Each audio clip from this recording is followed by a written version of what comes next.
Bueno, pues vamos a empezar. Lo siento si veis que salen estos cuadrados grises, pero cada vez que alguien entra en la sala de espera, Zoom mete ahí un cuadrado que, como estoy compartiendo mi pantalla, pues sale en gris. Entonces intentaré ir cerrando rápido para no molestar. Bueno, pues gracias a todos por apuntaros. Soy Mario Conejos, tutor del máster de Inteligencia Artificial, de un par de asignaturas que ahora os comentaré. Y nada, pues vamos a hablar en esta Open Class de, en concreto, cómo ayuda la inteligencia artificial al sector de la salud en sus distintas disciplinas. ¿Vale? Vamos a centrarnos en este sector específico para que nos ayude a hacernos una idea de cómo se aplica la inteligencia artificial más allá de lo que todos imaginamos que puede ser la inteligencia artificial y los robots y los coches autónomos. Entonces, con un sector muy específico. ¿Vale? Entonces, lo primero que vamos a pensar es qué es la inteligencia artificial. No os voy a leer todo esto, tranquilos. Esto es un poco lo que estudiamos en la asignatura de introducción a la inteligencia artificial. Al final, lo que se nos tiene que quedar en la mente para poder comprender el resto de la Open Class es que la inteligencia artificial básicamente intenta resolver problemas complejos que asociamos a seres inteligentes, por ahora, los humanos. ¿Vale? Estos problemas los vamos a ir viendo, pueden ser visuales, pueden tener que ver con el lenguaje, pueden tener que ver con ser creativos, con tomar decisiones, con predecir qué puede llegar a pasar en el futuro. Al final es una rama de la ingeniería que se basa en desarrollar algoritmos, que no son nada más que programas informáticos, ¿vale? Intentando resolver problemas complejos, como vamos a ver ahora en concreto en el mundo de la salud, desde un punto de vista inteligente. ¿Vale? ¿Y qué quiere decir esto desde un punto de vista inteligente? La programación lleva existiendo más de medio siglo y hasta ahora quiere decir hasta hace un par de décadas, la programación era algo concreto, era algo que el desarrollador tomaba decisiones, ejecutaba, hacía estos algoritmos, el algoritmo hacía lo que se suponía que tenía que hacer y hasta ahí el desarrollo de programas informáticos. El cambio con la inteligencia artificial es que es capaz de realizar problemas complejos y, lo más importante y el mayor cambio, que puede aprender. ¿Vale? Entonces, habréis visto, o no, pero hay muchos conceptos volando alrededor de la inteligencia artificial que sobre todo suenan el machine learning y el deep learning, el aprendizaje profundo en el caso del deep learning y el aprendizaje automático en el caso del machine learning. Y son ahora mismo las dos ramas de la inteligencia artificial que más se aplican. ¿Vale? La inteligencia artificial es ese gran círculo que vemos en el centro, que es básicamente, como pone ahí, un programa que puede pensar, razonar, lo que decíamos, resolver problemas complejos. Dentro de la inteligencia artificial está el aprendizaje automático, el machine learning, que es la parte en la que ya somos capaces de que un programa aprenda a través de la experiencia. Lo vamos a ver ahora con casos prácticos, pero porque nos suenan estos conceptos al principio. Y dentro del machine learning tenemos el deep learning, y el deep learning, el aprendizaje profundo, es una parte del machine learning que basa todo su funcionamiento en tratar de imitar el cerebro humano, en concreto las redes neuronales del cerebro humano. ¿Vale? Entonces tenemos inteligencia artificial, programas inteligentes, machine learning o aprendizaje automático, algoritmos que pueden aprender de la experiencia, y en concreto el aprendizaje profundo es una parte de ese machine learning que está focalizado en las redes neuronales artificiales. Intentamos, mediante algoritmos, emular el funcionamiento del cerebro humano o al menos de una parte del mismo. ¿Vale? ¿Qué requiere la inteligencia artificial generalmente para funcionar? Y esto es importante porque a la hora de aplicarla tenemos que tenerlo en cuenta. Datos, muchos datos, cuantos más datos mejor, ¿vale? Lo vamos a ver. Esto en salud es igual de importante que en cualquier otro sector. Si aprendo de la experiencia, si aprendo de los datos, lo que necesito son cuantos más datos, cuantas más experiencias mejor para poder aprender. ¿Qué implica esto? Que si tengo tantos datos y necesito aprender tanto, al final aprender es dar vueltas encima de los mismos datos una y otra vez mediante un proceso que se llama entrenamiento de estos algoritmos para que aprendan. Necesito una capacidad de cómputo bestial. Esto quiere decir ordenadores muy potentes, ¿vale? La inteligencia artificial actualmente se suele ejecutar sobre tarjetas gráficas, las mismas que usamos para jugar a videojuegos, GPUs, especialmente la casa NVIDIA es una de las más especializadas en esto, de ahí que esta sea la imagen, pero siempre que desarrollemos sistemas de inteligencia artificial, vamos a necesitar una gran cantidad de datos que llamaremos muestra, ¿vale? Etiquetados, ahora lo vemos, y ordenadores muy potentes, computadores muy potentes, capaces de ejecutar una gran cantidad de cálculos matriciales por segundo, ¿vale? Si tenemos estos dos componentes, es probable que podamos desarrollar un sistema de inteligencia artificial bastante razonable. ¿Cómo? Vale. Todo sistema de IA sigue más o menos el mismo flujo. Veréis que esto tiene sentido que lo mencionemos porque es lo que luego nos va a llevar a entender cómo se monta cada uno de estos sistemas de inteligencia artificial dedicados a determinados casos específicos en el sector de la salud, ¿vale? Siempre esos datos, esas observaciones, tienen que estar generalmente en este tipo de casos de uso, nos vamos a quedar con eso, etiquetadas. Y etiquetadas quiere decir que alguien, un ser humano, de ahí estas personitas aquí en la izquierda, ha seleccionado los datos que nos interesan de nuestro conjunto de muestra, ¿vale?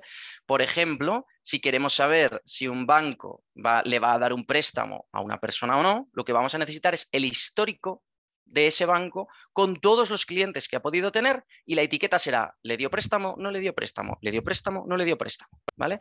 De cada uno de estos clientes lo que tendremos será un montón de información, que serán a lo mejor los metros cuadrados de su casa, su salario anual, si vive en pareja o no, si tiene hijos o no, y la etiqueta será ¿le di el préstamo? ¿No le di el préstamo? ¿Vale? En salud, por poner un ejemplo más cercano a lo que vamos a hacer, vamos a necesitar un montón de datos etiquetados sobre aquello que estemos buscando, ¿vale? Si estamos buscando nódulos en un pulmón, lo que vamos a necesitar van a ser una gran cantidad de imágenes médicas con esos nódulos del pulmón etiquetados, con un recuadrito en cada uno de esos nódulos, ¿vale? Cuando tengamos esta gran cantidad de datos, que es la que hemos dicho antes que necesitábamos, es cuando vamos a usar la potencia de cómputo. Es cuando vamos a pasar a el entrenamiento, ¿vale? Estos datos los vamos a dividir en dos, en un set de entrenamiento y en un set de evaluación. Siempre. ¿Por qué? Porque queremos que el algoritmo aprenda de un set de entrenamiento, pero luego evaluarle con un set distinto, con un conjunto de los datos distinto. Si le evaluamos con el mismo, estaríamos haciendo un poco trampas al solitario, ¿vale? Entonces, dividimos estas observaciones etiquetadas, estos le di préstamo, no le di préstamo, en dos. Con el conjunto de entrenamiento, lo paso 1000 veces por el algoritmo hasta que el algoritmo es capaz de entender qué hay ahí detrás, ¿vale? A lo mejor el algoritmo descubre que el banco básicamente lo que mira es tu salario anual y el número de metros cuadrados de tu casa. Y le da igual tu estado civil y si tienes hijos. Esto es lo que necesita hacer el algoritmo muchas veces para aprender, ¿vale? En el caso de los nódulos del pulmón, pues lo mismo, le daré imágenes médicas suficientes como para que él sea capaz en algún momento de autónomamente encontrar aquello que quiere encontrar, ¿vale? Este es el paso 3. Cuando ya he terminado un entrenamiento, evalúo mi modelo. Es decir, compruebo que hace lo que realmente yo quiero que haga. Para esto uso ese trozo de datos que me he guardado, esa parte de los datos que me he guardado antes, para hacerle un examen, ¿vale? Hago un testing, hago una evaluación usando ese modelo que he aprendido. Una vez soy capaz de demostrar que mi modelo es suficientemente bueno y que cumple con el objetivo que nos hemos planteado, tengo un modelo de inteligencia artificial que hace de forma automática X. En los dos ejemplos al azar que hemos hecho, pues en un caso no sabrá decir si le van a dar un préstamo a una persona o no, y en el otro sabrá encontrar nódulos en un pulmón en imagen médica, ¿vale? Ya lo he dicho antes, lo digo ahora, cuantos más ejemplos, más relevante será un modelo de aprendizaje. Siempre. Si puedo elegir entre tener 100.000 y 10.000 datos, querré 10.000. ¿El esfuerzo en etiquetar esos 10.000 datos va a ser mayor? Por supuesto, pero las probabilidades de que el modelo sea realmente preciso van a merecer la pena el esfuerzo de etiquetado que requieren, ¿vale? Con lo que estamos hablando de sistemas inteligentes que tienen capacidad de aprender, que para aprender necesitamos muchos datos y mucha capacidad computacional. Entrenamos un modelo y este modelo nos va a permitir lo que llamamos hacer predicciones. Pero hacer predicciones no solo quiere decir qué va a pasar en 2 años, sino toma esta imagen, dime qué ves en ella, toma este vídeo, encuentra tal objeto, ¿vale? Eso es lo que vamos a llamar hacer predicciones o hacer inferencia, ¿vale? En concreto, la inteligencia artificial es un campo muy amplio, pero dentro de la inteligencia artificial hay 3 disciplinas principalmente que se aplican a día de hoy en el sector de la salud. La visión artificial, que es por la que vamos a empezar, el procesamiento del lenguaje natural, NLP, por sus siglas en inglés, y los modelos predictivos basados en Machine Learning, ¿vale? Visión artificial, vamos a verlas rápido y luego entramos en cada una, es conseguir que un sistema inteligente o que un algoritmo comprenda lo que ve en imágenes o en vídeos, ¿vale? Es total y absolutamente imposible tener un algoritmo que comprende todo lo que ve. Los humanos somos un portento y somos capaces de detectar todo tipo de objetos en todo tipo de situaciones, con todo tipo de iluminaciones y para cualquier tipo de objetivo. Por desgracia, la inteligencia artificial no ha llegado a este punto y en todos los casos lo que vamos a ver es, pero en el concreto en la visión artificial, que vamos a tener modelos que hacen una única cosa, pero muy bien, ¿vale? Os pongo un ejemplo. Podemos tener un modelo que encuentra fracturas de fémur en radiografías. Seguramente lo haga mejor que un humano, pero posiblemente solo haga eso. Entonces, aquí está la fortaleza y la debilidad de la inteligencia artificial. Y ahora veremos cómo explotamos esto en el sector de la salud. Procesamiento del lenguaje natural, lo dice un poco el nombre. Comprender el lenguaje humano. Los humanos, igual que yo estoy hablando ahora, hablamos de una forma totalmente desestructurada, muy diferente de cuando escribimos o cuando escribimos de forma informal.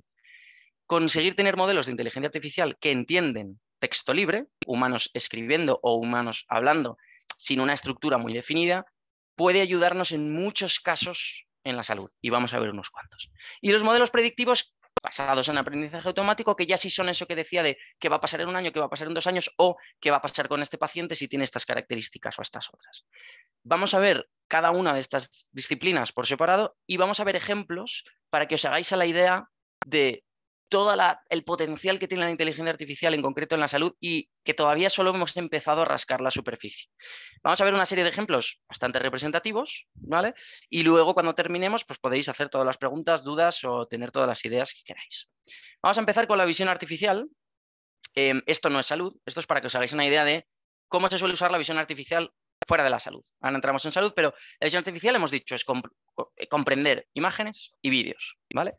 ¿Comprender qué puede ser? Pues comprender puede ser aquí a la izquierda en la primera fotografía. Comprender puede ser darle la capacidad a un coche autónomo de encontrar todos los vehículos, señales de tráfico, peatones, carriles, edificios, arcenes que se encuentran en su camino, ¿vale? Este modelo recibe un vídeo y detecta cada uno de los objetos de interés para que el coche pueda tomar sus propias decisiones. Otro ejemplo de usar visión artificial, aquí abajo vemos una cámara apuntando a unas botellas de aceite, en este caso, control de calidad industrial. Tengo un modelo de visión artificial que recordemos que hace una cosa muy específica. En este caso, mira el nivel de llenado de las botellas de aceite. Veis que aquí hay una en el centro que tiene menos. El modelo detectará que esta botella tiene menos nivel y la separará de la línea de producción.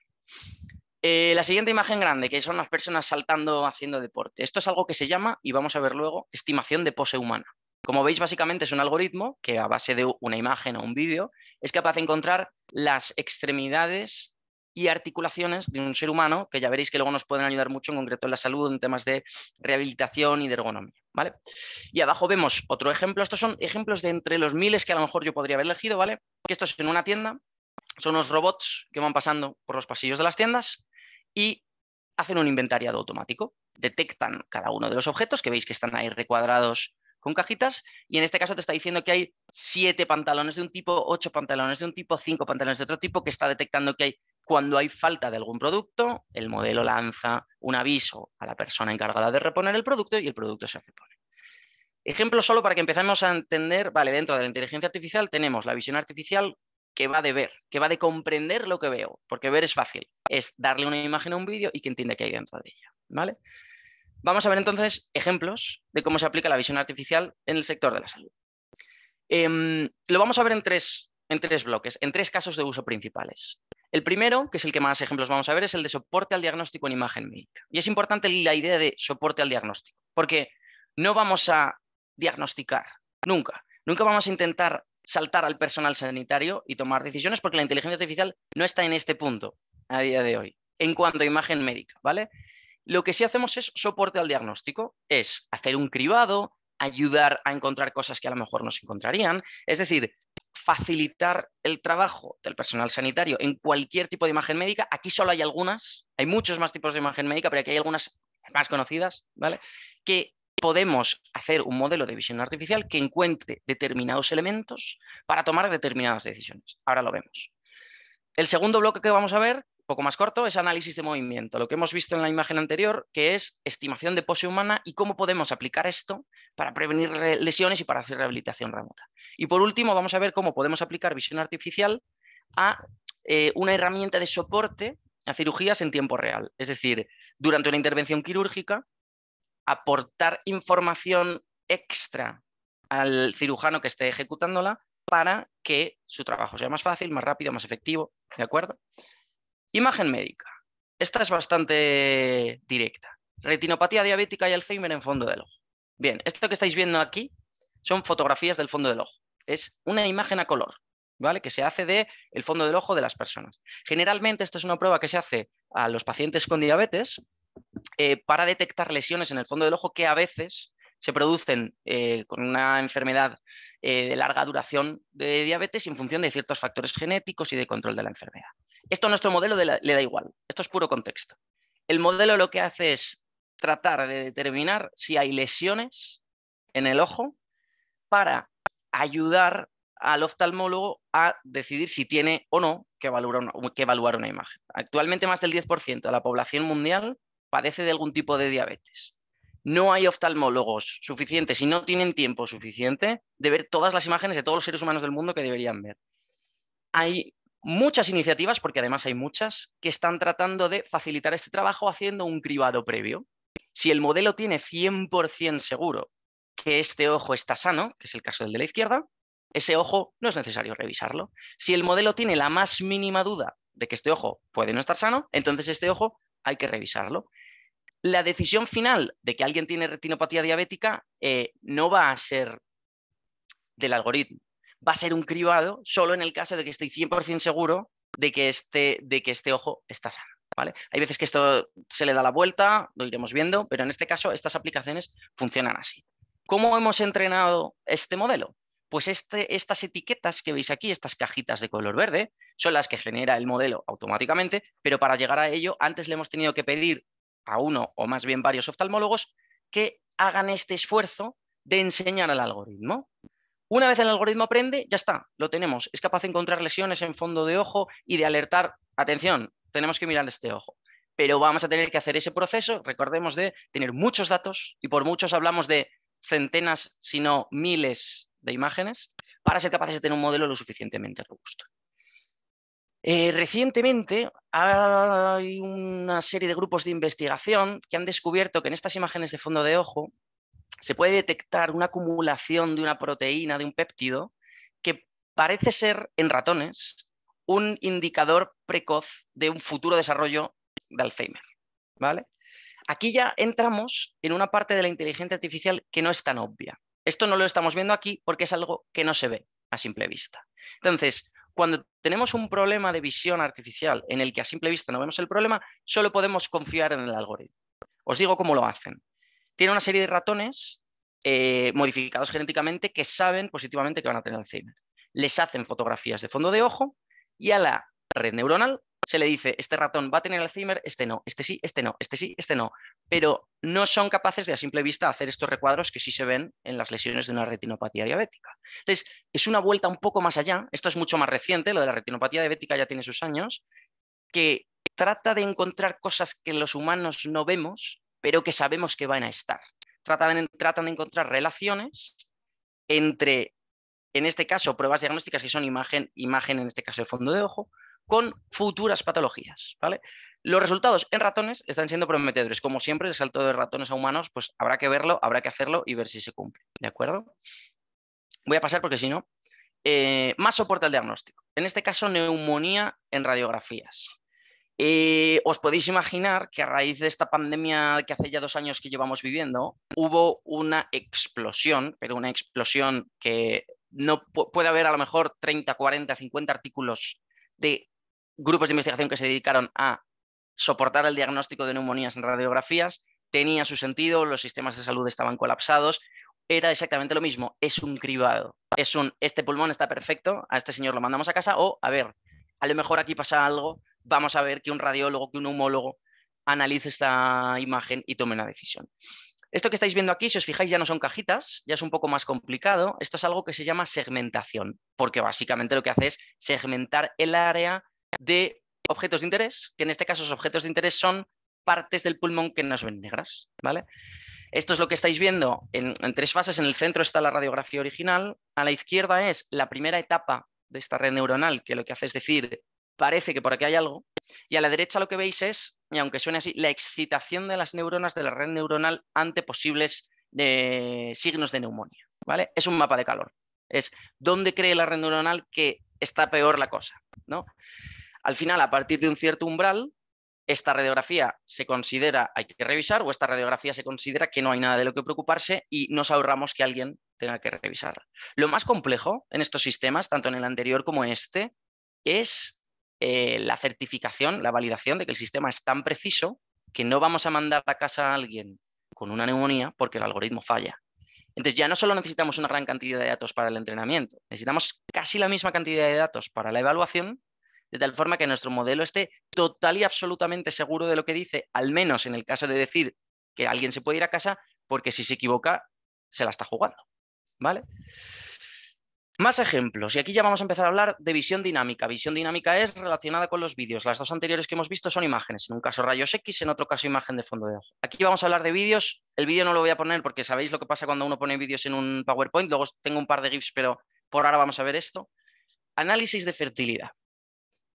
Esto es un vídeo, es un microscopio, imagen microscópica, la cámara se pone encima del microscopio, igual que se pone el ojo para mirar, y se graba esto de la izquierda, que se llama un campo, ¿vale?, de espermatozoides, que generalmente analiza un biólogo para determinar la fertilidad. La fertilidad se mide en un porcentaje de espermatozoides útiles, habitualmente. Y para ser un espermatozoide útil hay que tener muchas cosas.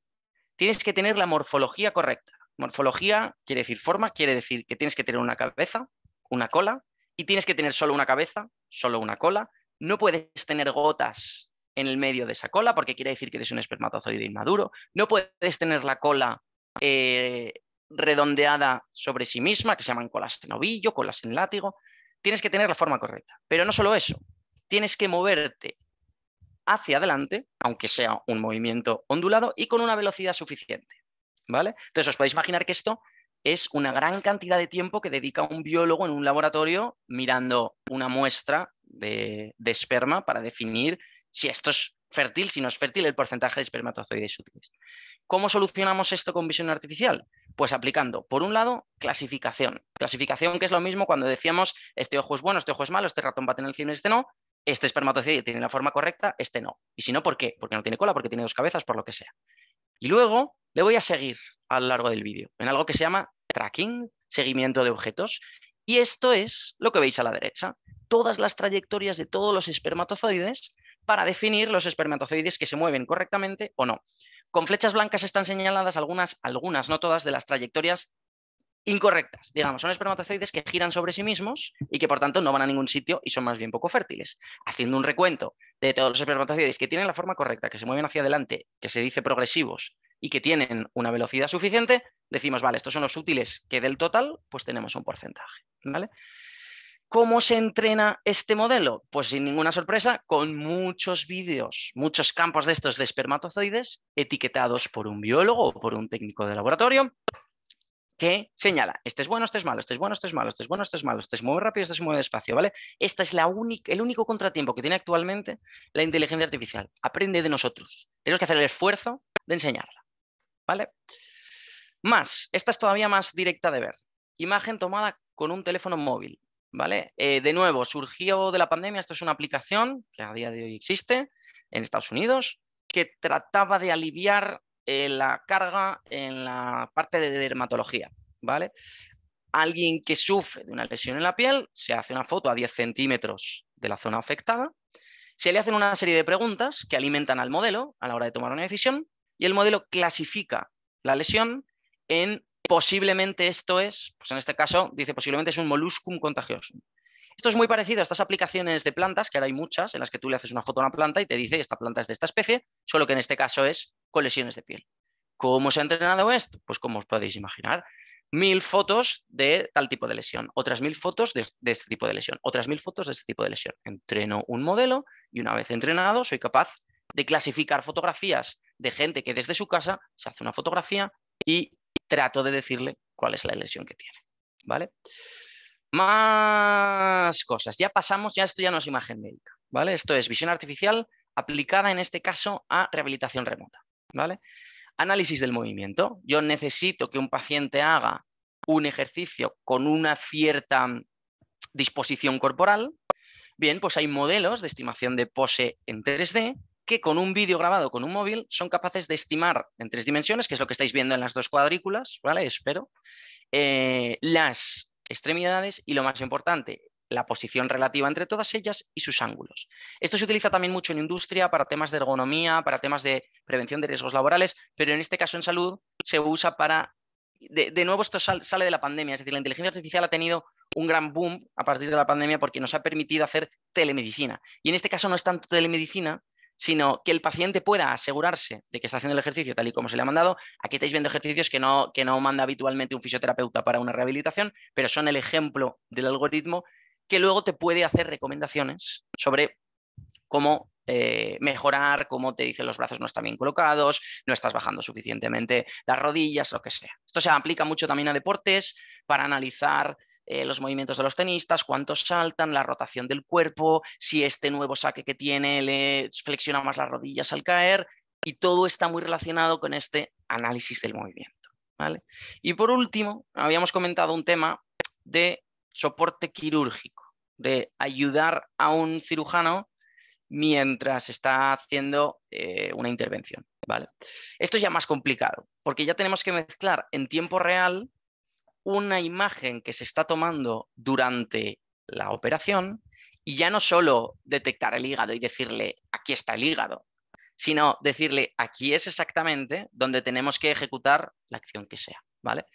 Para eso necesitamos un modelo de aquello que estamos buscando, que es lo que veis arriba a la izquierda, ¿vale? En este caso un modelo biomecánico de un hígado, que sea capaz la inteligencia artificial de superponer en una imagen real para verlo, digamos, entre comillas, por dentro, ¿vale?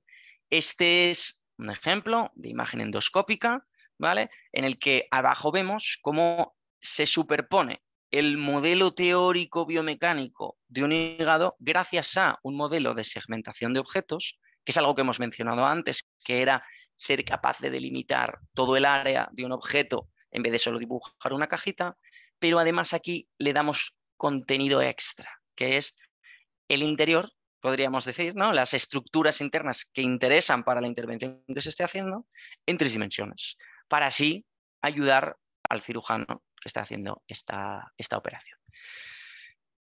Visión artificial en salud. Hemos visto imagen médica, análisis de movimiento, soporte quirúrgico.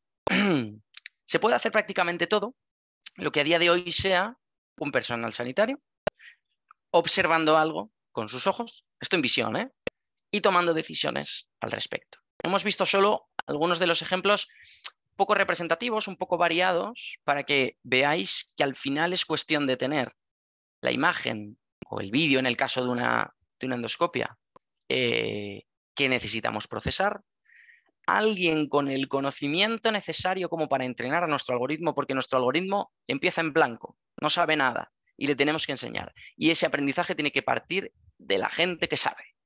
El ingeniero de visión artificial, en este caso, seguramente no sepa absolutamente nada de hígados, o de fondos de ojo, o de radiografías de pulmón. Lo único que sabrá será aplicar las técnicas de visión artificial adecuadas al problema que le planteen. Él sabrá si tiene que ser clasificación de objetos, detección de objetos, segmentación de objetos, seguimiento de objetos, análisis del movimiento, pero siempre tiene que haber un grupo de investigación, personal sanitario, un doctor, un enfermero, que permita que el conocimiento pase desde donde está ahora, que es en el cerebro de los humanos, hacia esos modelos, ¿vale? Cualquier tipo de imagen médica es viable para hacer esto. Incluso hay imágenes médicas que tienen más información que el ojo humano es capaz de percibir. Y aquí también pues, la inteligencia artificial tiene mucho que decir, ¿no? Pero bueno, como idea para cerrar la visión artificial, todo aquel proceso que actualmente implique mirar, comprender lo que veo y tomar decisiones puede ser resuelto mediante visión artificial. Igual que en cualquier otro sector, en el sector de la salud, ¿vale? Cualquier tipo de imagen y cualquier tipo de vídeo. Bien. Dicho lo cual, procesamiento de lenguaje natural. Cambiamos totalmente de tercio, ¿vale? Antes hemos dicho que el procesamiento del lenguaje natural era entender el texto o la voz de los seres humanos cuando no hacen las cosas de una forma estructurada. Y me explico en esto. Un formulario está estructurado, una tabla está estructurada. No hace falta procesar lenguaje natural para extraer datos de un formulario. Por ejemplo, un análisis de sangre es documentación estructurada. Yo no necesito hacer NLP sobre un análisis de sangre para saber si esta persona tiene los valores de glucosa por encima de los recomendados en el límite correctamente o por debajo, porque está ahí, está estructurado. ¿Cuándo sí necesito procesamiento del lenguaje natural? Cuando alguien habla o escribe, como por ejemplo en una nota en una historia clínica, que es lo que vamos a ver ahora. El NLP trata de extraer entidades, relaciones entre entidades y, en definitiva, estructurar información textual o hablada que no está estructurada, para luego poder tratarla con modelos de inteligencia artificial, que esto ya es inteligencia artificial de por sí. Si tengo un audio, lo primero que tengo que hacer es pasarlo a texto. Esto es algo que se llama speech to text y básicamente trata de que, por ejemplo, los subtítulos automáticos que podríais poner ahora mismo en Zoom son speech to text. Estoy transformando discurso en texto. Una vez tengo ese texto, que seguramente sea un auténtico caos, porque es como nos explicamos los seres humanos, voy a querer extraer determinados datos, determinadas estructuras, para luego poder hacer algo con ellas, ¿vale? Esto, en el caso de la salud, es muy interesante porque, al fin y al cabo, un paciente viaja a lo largo de distintos especialistas que actualizan su historia clínica y que requieren de un trabajo de mucho tiempo para comprender el conjunto de información que a lo mejor un paciente de 65 años tiene de toda su historia clínica, ¿vale? Por tanto, el procesamiento del lenguaje natural, el NLP en el sector de la salud, se aplica o de texto libre a dato estructurado o de audio a texto a dato estructurado, ¿vale? En el caso del texto libre, que lo paso a dato estructurado, hay dos casos de uso muy extendidos ya. La verdad es que el procesamiento del lenguaje natural lleva más tiempo presente en el sector de la salud y a día de hoy hay muchas más aplicaciones comerciales que permiten hacer esto, que en el caso de la visión artificial, que todavía está llegando, excepto en algunos casos como en ecógrafos y algún tipo de dispositivo de imagen médica, pero la visión artificial todavía está en una fase un poco más investigadora. El procesamiento del lenguaje natural está implantado actualmente en muchos servicios de salud para hacer estas cosas. Por ejemplo, el primero, el análisis de notas en historias clínicas y la generación de informes y resúmenes. Es un poco lo que os comentaba antes. Yo tengo una historia clínica llena de anotaciones, de descripción de sintomatología, de patologías previas que a lo mejor no estaban, pero que además está mezclado con este dato estructurado que hemos mencionado, que puede ser un análisis de sangre y que también puede tener que ver con que además tengo dos imágenes diagnósticas porque nos hemos hecho una ecografía y un TAC, ¿vale?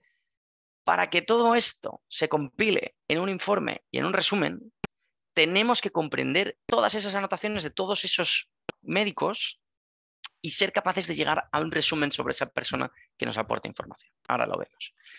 Lo mismo con sugerencia de patologías, que esto es algo que se ha trabajado mucho y que a día de hoy se sigue trabajando mucho, que es ya no solo hacer un resumen, ¿vale? Ya no solo hacer un informe de las cosas más relevantes, sino sugerir, y como siempre, sugerir un diagnóstico, sugerencia de patologías. Viendo el histórico de esta persona, a lo mejor no tiene gastritis, tiene celiaquía y habría que hacerle esta prueba o esta otra, aunque haya dado negativo en este análisis de sangre, porque lo mismo el marcador es genético y no se encuentra en análisis de sangre, por ejemplo, ¿vale?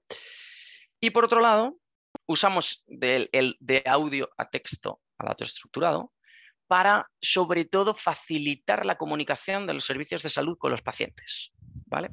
Luego lo vemos, pero básicamente trata de mejorar el servicio, de analizar la información que proporcionan los pacientes desde un audio hasta un dato estructurado que podamos usar. Pero vamos uno a uno, ¿vale? Os iba a contar un ejemplo de una empresa que se fundó en 2014 que se llama Savannah, que lo que hace es un poco lo que hemos estado mencionando de historias clínicas, pero ya no solo se queda en el análisis de un paciente, sino que trata de generar automáticamente publicaciones científicas, ¿vale? Parten de una gran cantidad de historias clínicas que no están estructuradas en estudios multicéntricos, es decir, en distintos hospitales, centros de salud, para, con modelos de procesamiento del lenguaje natural, transformarlos, como hemos comentado, en datos estructurados, en datos que estén preparados para ser tratados de forma estadística y matemática, pero además le dan una vuelta de tuerca y esa vuelta de tuerca es que generan No las publicaciones completas, porque esto ya estamos hablando de temas de lenguaje natural que quedan un poco lejos, sino indicios, relaciones que se encuentran entre esos datos estructurados. Y luego vamos a ver un ejemplo en el caso de los modelos predictivos. Pero que se nos haga, esto está a día de hoy implantado, al menos en España, que es donde yo me he movido en el caso del sistema público de salud. Existen ya a día de hoy aplicaciones implantadas para el estructurar todos estos datos de historias clínicas, ¿vale? Y luego lo otro que comentábamos era el audio, la experiencia de paciente. A día de hoy, la grandísima mayoría de centros sanitarios, la forma de evaluar la atención al cliente, la satisfacción de los pacientes, es mediante encuestas a pie de consulta, podríamos decir. Son encuestas que se hacen totalmente cerradas, valore del 1 al 5, su satisfacción con su consulta, valore del 1 al 5, la calidad de la atención recibida, valore. Realmente no se saca del todo buena información. Cuando alguien sale con prisa lo rellena rápido. Entonces hay hospitales que de forma piloto, están empezando a implantar sistemas en los que el paciente cuando sale de la consulta puede o bien escribir un mensaje, incluso por WhatsApp, o bien mandar un audio, o bien escribir un correo, o incluso grabarse un vídeo, que es algo que la gente no suele hacer, pero se puede. Transforman ese audio o el audio de ese vídeo en texto y ese texto en información estructurada para tratar de sacar la información real de la satisfacción o no satisfacción del paciente con el servicio de forma automática, sin tener que recurrir a alguien que intente pasar encuestas a mano con un boli y un bloc de notas a los pacientes cuando salen porque descubrieron que no era una información relevante. Y lo mismo se está empezando a hacer en algunos ensayos clínicos de nuevos medicamentos, en las fases de ensayo con humanos, para que los pacientes describan de forma remota sus síntomas, o no sus síntomas, sus efectos secundarios en caso de tenerlos, mediante una nota de voz, mediante un audio, que luego se procesa y se estructura. Si os dais cuenta, al final todo es un poco lo mismo. Tengo un montón de información desestructurada, que puede ser texto, que puede ser audio, que puede ser una mezcla de ambos, y lo que trato es de unificarla, de estandarizarla, para luego poder hacer cosas con ella. Entonces, en el caso de los efectos secundarios es interesante porque se automatiza. No tiene que haber un personal clínico entrevistando a todos los participantes del ensayo para extraer información acerca de los posibles efectos secundarios de un nuevo medicamento, sino que se permite mandar tantas notas de voz o tantos vídeos o tantos emails, como os decía, como el participante desee, para luego estructurar esa información en el tiempo, en síntomas, en intensidad de los síntomas y automatizas de una forma espectacular un trabajo que hasta ahora era totalmente manual y que requería de un montón de tiempo por parte del personal sanitario que trabajaba en estos ensayos clínicos.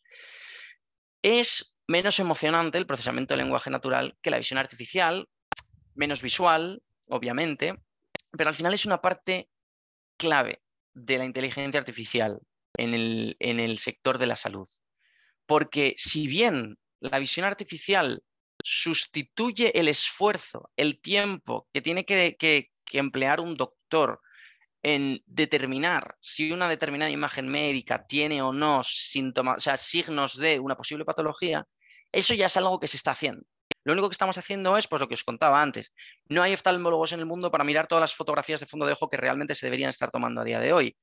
Pues la visión artificial nos ayuda a que esto sea más viable, a de verdad poder tratar de procesar tantas como podamos. O lo mismo durante una pandemia en la que la radiografía se convierte en uno de los métodos de diagnóstico más empleados, pues entonces, pero ya son cosas que se están haciendo. Con el procesamiento del lenguaje natural hacemos cosas que es imposible hacer a nivel humano. No hay humano que se lea 200.000 historias clínicas de 34 centros médicos distintos y una vez se las ha leído, estructure toda esa información, extraiga conocimiento y haga esto que hablábamos y genere una publicación.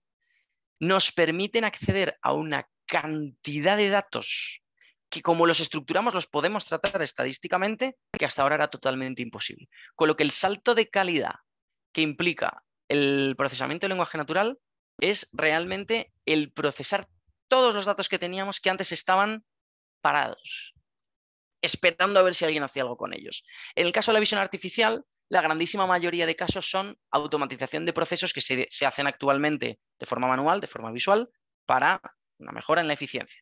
Y solo en algunos casos, como el ejemplo que os ponía de la detección precoz de Alzheimer en fondo de ojo, tratamos de que la inteligencia artificial encuentre cosas que no están o que no sabemos que estén.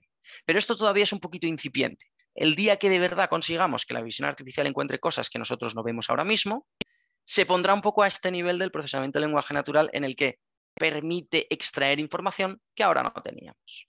¿Vale? Hasta ahora hemos tratado con datos históricos, datos que ya teníamos, que hemos etiquetado, que hemos estructurado y que hemos tenido modelos que extraían información de estos. Bien fuera encontrar o segmentar objetos o estructurar información textual o hablada. ¿Vale? El último de los pasos, si os acordáis, habíamos dicho que íbamos a hablar de visión artificial, de procesamiento del lenguaje natural y de modelos predictivos. El siguiente de los pasos es tratar de pensar qué va a pasar. Ahora lo que hemos hablado hasta ahora es todo en tiempo real, procesamiento en tiempo real. Vamos a intentar pensar cómo podríamos hacer para saber qué va a pasar, ¿vale? Y esos son los modelos predictivos. Un modelo predictivo trata de, en base a datos históricos, predecir el desenlace de un proceso en el futuro, ¿vale? Los dos ejemplos anteriores también partían de datos históricos. Partían de radiografías etiquetadas, de fotos de fondo de ojo, de un montón de notas de voz que alguien había tenido que transcribir a mano, porque por desgracia el humano no nos lo quitamos, pero nos quedamos ahí, en el presente. Yo te hago una foto de fondo de ojo y te digo si tienes síntomas de que puede que tengas una retinopatía diabética, porque recordemos que esto soporta el diagnóstico. Un modelo predictivo trata de pensar, vale, ¿hacia dónde va esto? ¿Qué va a pasar? En base a datos históricos, pero buscar esta tendencia para mirar hacia el futuro. ¿Vale?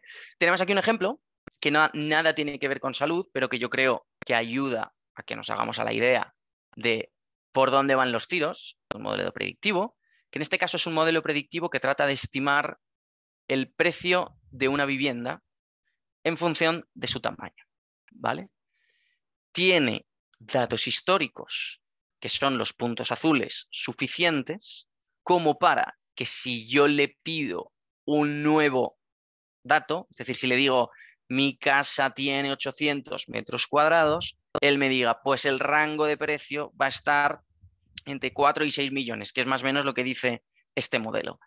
Esa línea azul que veis es la línea de tendencia y con una cierta certidumbre está el área azul clarita, que es un poco esa duda que tiene el modelo en su tendencia, ¿vale?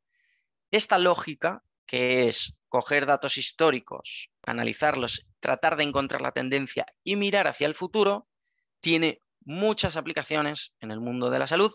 Vamos a ver un par. Y también está ahora mismo despegando. En parte porque los datos no siempre han sido almacenados de forma limpia.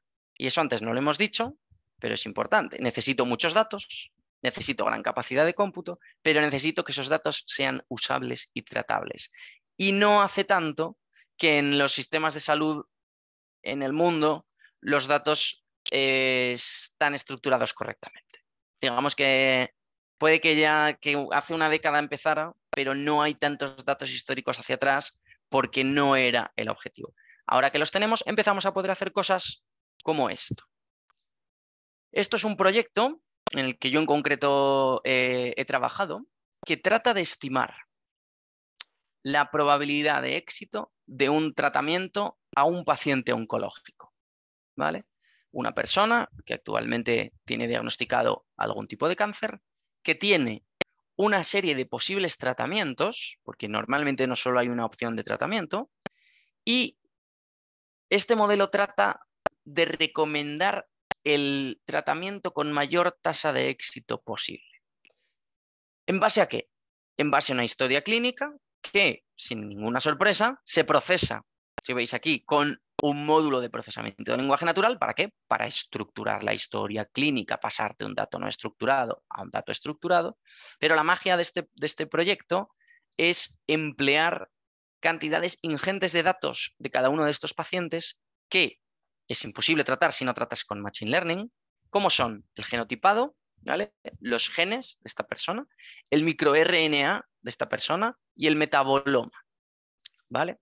Al final son 3 fases de algo denominado la cadena ómica, que si nos ponemos a hablar de esto podemos no acabar, pero nos tenemos que quedar con que son datos muy precisos de qué está pasando en el interior de esa persona, por quedarnos ahí, ¿vale? Cada uno de ellos se extrae con formas distintas, aquí hay involucrados un montón de centros de investigación, un montón de hospitales, pero lo que tratamos es de extraer esos datos de los genes, del microRNA, del metaboloma de una persona, cruzarlos con su historia clínica y, mediante un histórico, analizar cómo de bien o de mal le fue a los distintos pacientes de cada uno de estos tipos de cáncer con cada uno de estos tratamientos para encontrar una tendencia. Es decir, yo necesito una muestra de pacientes, de 1000 pacientes que sufren de cáncer de próstata. Analizar sus historias clínicas, su genotipado, su microRNA, su metaboloma y el resultado del tratamiento que tuvieron junto, por supuesto, al tratamiento al que se sometieron, ¿vale?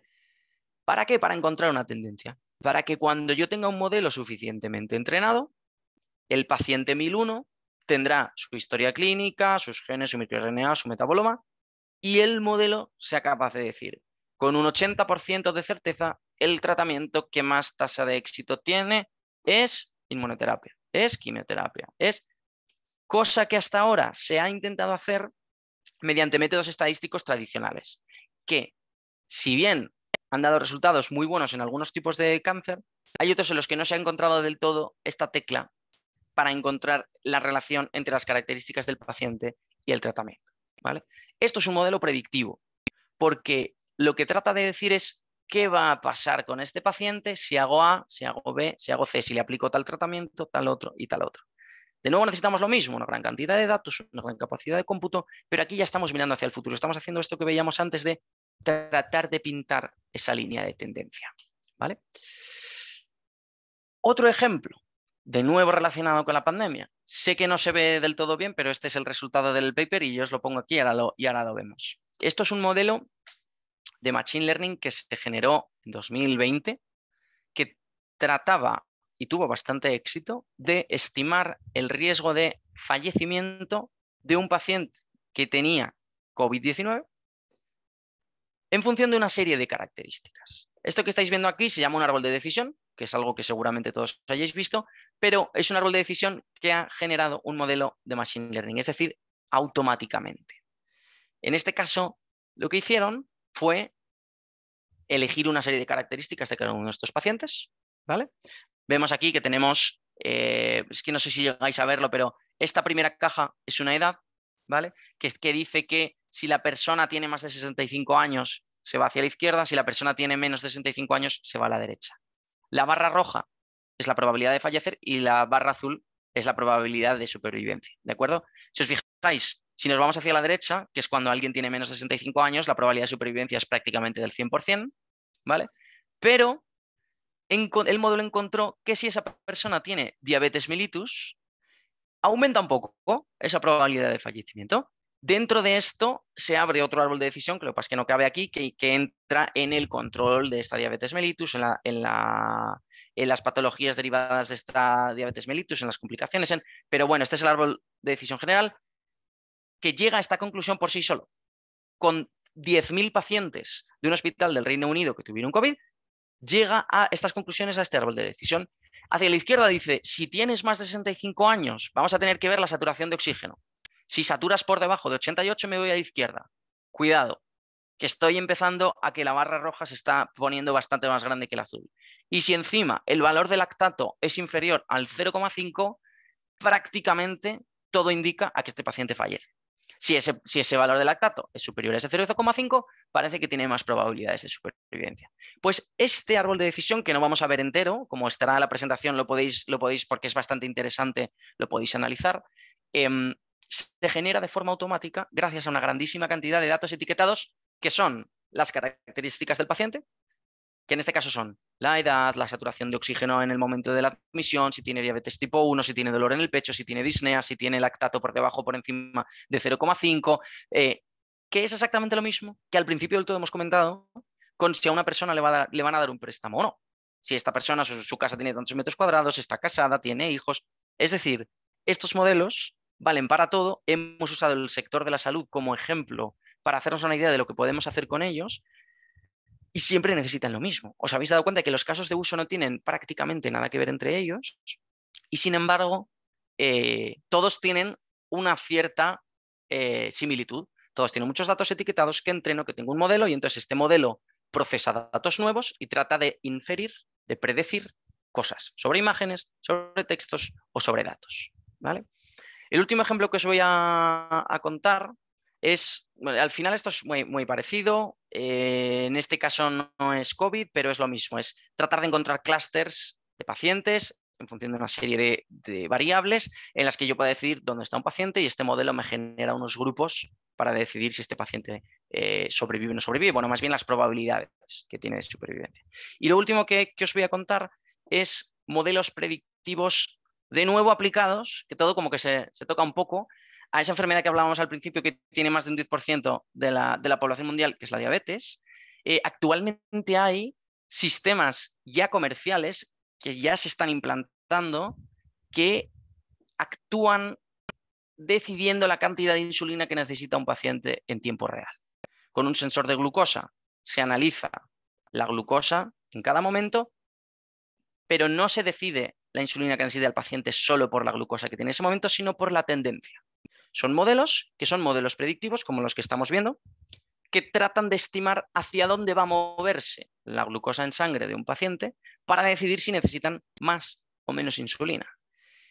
No es nada nuevo, esto es algo que se lleva trabajando desde 2015. Como os comentaba antes, y con esto empiezo a cerrar para acercarme a la diapositiva de resumen y dejaros preguntar cosas antes de que nos den la hora, lo más difícil en todo lo que os he contado hasta ahora es la certificación, la validación, la homologación. En el caso de Estados Unidos, la FDA. En el caso de Europa, la EMA. En cualquier país, el organismo regulador que decida que efectivamente podemos dejar que un algoritmo decida por nosotros. Este último caso que os he contado, en una bomba de insulina de un diabético que toma las decisiones sobre la cantidad de insulina que necesita en función de la tendencia de la glucosa, es poner a la vida del paciente en manos de un algoritmo de machine learning predictivo. Igual que si decíamos que alguien no tiene una neumonía y al final sí la tenía. Entonces, la inteligencia artificial tiene la capacidad de hacer todo esto que os he contado y muchísimo más. El gran reto es que lo haga de una forma tan precisa o más como lo hace a día de hoy un personal sanitario. Cierro, porque si no, no nos da tiempo a preguntas, que ahora abrimos el chat. Esto es con lo que yo creo que nos tenemos que quedar. Actualmente la inteligencia artificial se usa principalmente en visión artificial, en procesamiento de lenguaje natural y en modelos predictivos. Surgirán más disciplinas, o ya más bien existen estas disciplinas que empezarán a aplicarse a la salud. Pero actualmente se suelen procesar imágenes y vídeos para soporte al diagnóstico, se suele procesar historias clínicas para estructurarlas y con muchísimos casos de uso se suele tratar de predecir una tendencia, todos ellos gracias a una gran cantidad de datos previamente etiquetados por humanos que entreno, evalúo y despliego para tratar de usarlos en el futuro. Dicho lo cual, es muy probable que ahora empecéis a ver cuadrados grises, porque es lo que hace Zoom, pero si alguno tiene alguna duda, algún comentario, algo que quiera que tratemos que no hayamos tratado, podéis escribirlo por el chat, que es esto que acabo de abrir, y por eso veis aquí un cuadrado gris, y podemos abrir una respuesta si soy capaz de darosla.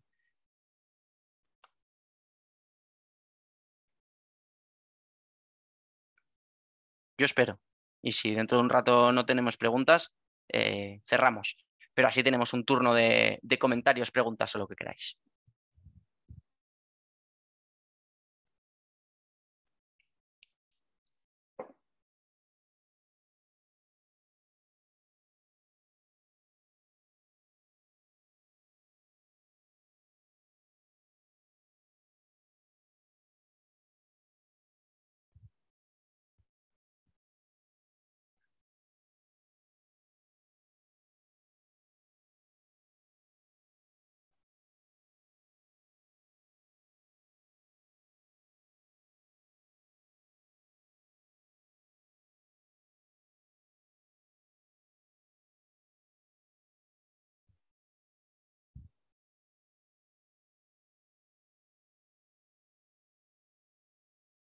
Vale, Nico. gracias por primera pregunta.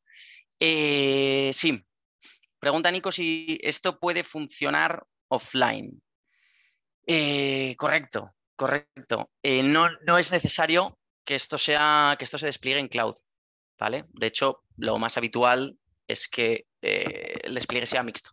Hay gente que ejecuta esto offline, on-premise, es decir, en una máquina que es tuya, en un servidor que es tuyo sobre una GPU, eso sí es importante. Y hay gente que prefiere ejecutarlo en cloud y por tanto en remoto y funcionar online. Entonces, no hay ninguna limitación en este caso, más allá de lo que he comentado todo el rato, necesidad de cómputo, capacidad de cómputo, tenemos que tener potencia suficiente para entrenar y ejecutar los algoritmos. Si la tenemos, da igual que sea online u offline.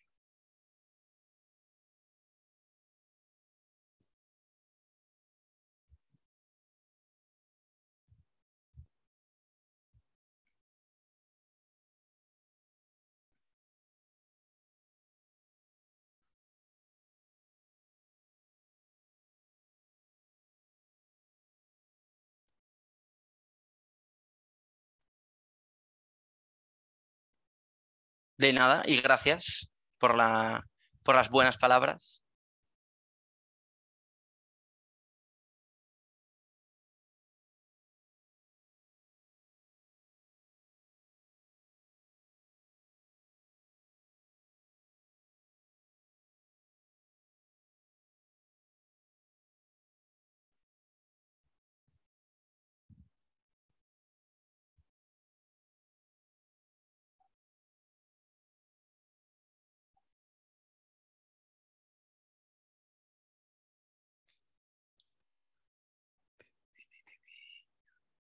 Vale, pues Enar, no sé si estás por ahí.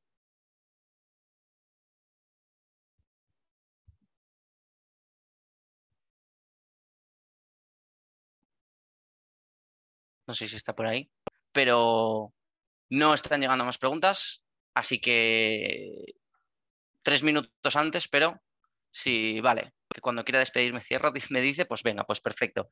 Pues nada, pues muchas gracias. De todas formas, si se os queda alguna pregunta, aquí estamos en CUP, ¿vale? Todo esto es una parte muy pequeñita del máster de inteligencia artificial que estamos empezando este año, llevamos ya unas cuantas convocatorias y esto es una pequeña parte de todo lo que estudiamos en este máster. Así que nada, muchas gracias a todos por asistir. De todas formas, la grabación se queda hecha, con lo que siempre podéis volver a verlo, ¿vale? Y lo que os digo, siempre que os quede por ahí alguna duda o tal, siempre hay forma de contactar con nosotros. Y eso, que muchas gracias a todos por asistir, espero que haya sido interesante. Y nada, y a CUP por la oportunidad de contar esto. Así que yo creo que cerramos y aquí lo dejamos. ¿Vale? Venga, gracias a todos. Hasta luego.